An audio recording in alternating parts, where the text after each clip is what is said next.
اعوذ باللہ من الشیطان الرجیم بسم اللہ الرحمن الرحیم رب اشرح لی صدری ویسر لی امری واحلل عقدۃ من لسانی یفقہوا قولی۔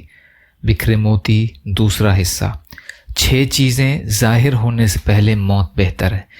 جناب رسول اللہ صلی اللہ علیہ وسلم نے ارشاد فرمایا کہ جب تمہارے سامنے 6 چیزیں ظاہر ہونے لگیں تو اس سے پہلے ہی تمہارے لیے دنیا میں زندہ رہنے سے موت بہتر ہوگی۔ ان چیزوں کے ساتھ زندگی انسانوں کی زندگی نہ ہوگی۔ آپ صلی اللہ علیہ وسلم نے ان الفاظ کے ساتھ حدیث شریف کو ارشاد فرمایا، جس کا ترجمہ ہے کہ حضرت ابسہ غفاری رضی اللہ تعالیٰ عنہ سے مروی ہے کہ وہ فرماتے ہیں کہ میں نے رسول اللہ صلی اللہ علیہ وسلم سے فرماتے ہوئے سنا ہے کہ 6 چیزوں پر موت کے ذریعے سے سبقت کر جاؤ: بے وقوفوں اور نااہلوں کی عمارت یعنی لیڈرشپ اور سربراہی پر، سپاہیوں کی کثرت پر، حاکم کے فیصلوں کی فروختگی پر، خونریزی کے معمولی سمجھے جانے پر، رشتہ ناتا توڑے جانے پر، کم لڑکوں کی جماعت پر موت سے سبقت کر جاؤ۔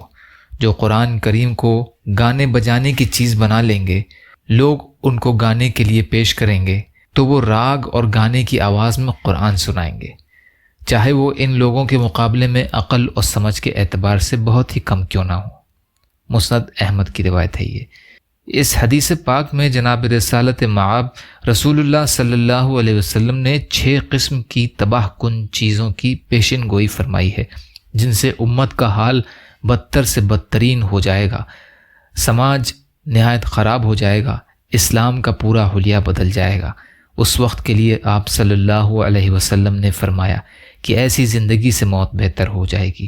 آپ صلی اللہ علیہ وسلم نے ارشاد فرمایا کہ ایک زمانہ ایسا آنے والا ہے جس میں تمہاری حکومت کا ذمہ دار تمہارا لیڈر نہایت ہی رذیل اور نااہل ہوگا، نہ اس میں عقل اور سمجھ ہوگی اور نہ ہی علم اور ہنر ہوگا، اور عدل و انصاف ختم ہو جائے گا۔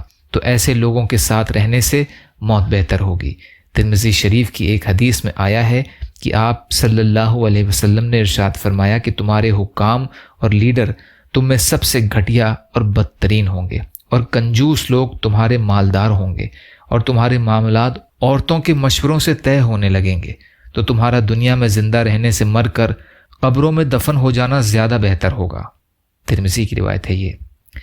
حضور صلی اللہ علیہ وسلم کے زمانے میں پولیس والے ایسے نہیں تھے جیسے اب ہیں، اور پولیس کی ضرورت صرف مقامی حالات بہتر کرنے کے لیے اور لوگوں کو ظلم و زیادتی سے روک تھام کرنے کے لیے پڑتی ہے، لیکن اب تو پھلی نہیں پھوٹ رہی۔ پولیس والوں کی طرف سے ظلم و زیادتیاں شروع ہو جاتی ہیں، ان کی انتہا نہیں رہی۔ راستوں میں گاڑی گھوڑوں کی ڈاکوؤں اور چوروں کی حفاظت کے لیے گشتی ہی پولیس اور پی ایس سی کو تعینات کر دیا جائے، مگر بجائے حفاظت کرنے کے خود ہی مسافروں اور گاڑی والوں کو پریشان کرتے ہیں اور خوب رشوت لیتے ہیں۔ آج کل S P, S H O اور پولیس والوں کی کس قدر تعداد ہے، سب دیکھ رہے ہیں۔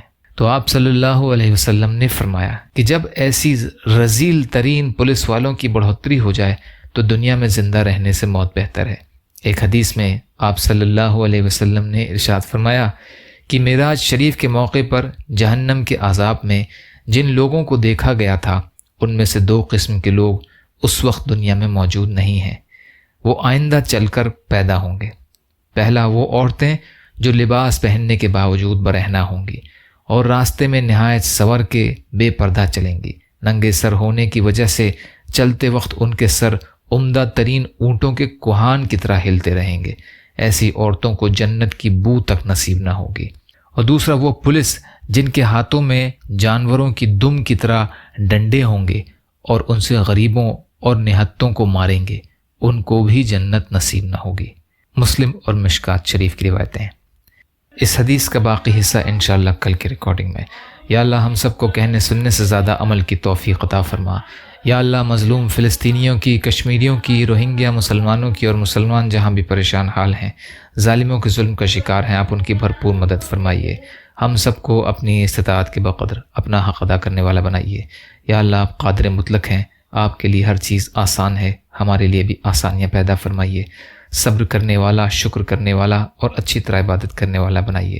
یا اللہ آپ نے ہمارا ظاہر بھی اچھا بنایا ہے، ہمارے باطن کو بھی اچھا کر دیجیے، بغض، حسد، جلن، کینہ، تکبر، ریاکاری سے ہمارے دلوں کو پاک کر دیجیے، تمام ظاہری باطنی بیماریوں سے اور آفات سے اور مصیبتوں سے ہماری حفاظت فرمائیے۔ یا اللہ اپنے حلال میں سے دیجیے، حرام سے بچائیے، اپنے غیر سے بے نیاز کر دیجیے، جو مانگا وہ بھی عطا کر دیجیے، جو مانگنے سے رہ گئے وہ بھی عطا فرما دیجیے۔ اللہم لا تسلط علینا من لا یرحمنا ولا یخافک فینا ربنا تقبل منا انک انت السمیع العلیم برحمتک یا ارحم الراحمین لا الہ الا اللہ محمد رسول اللہ۔ السلام علیکم۔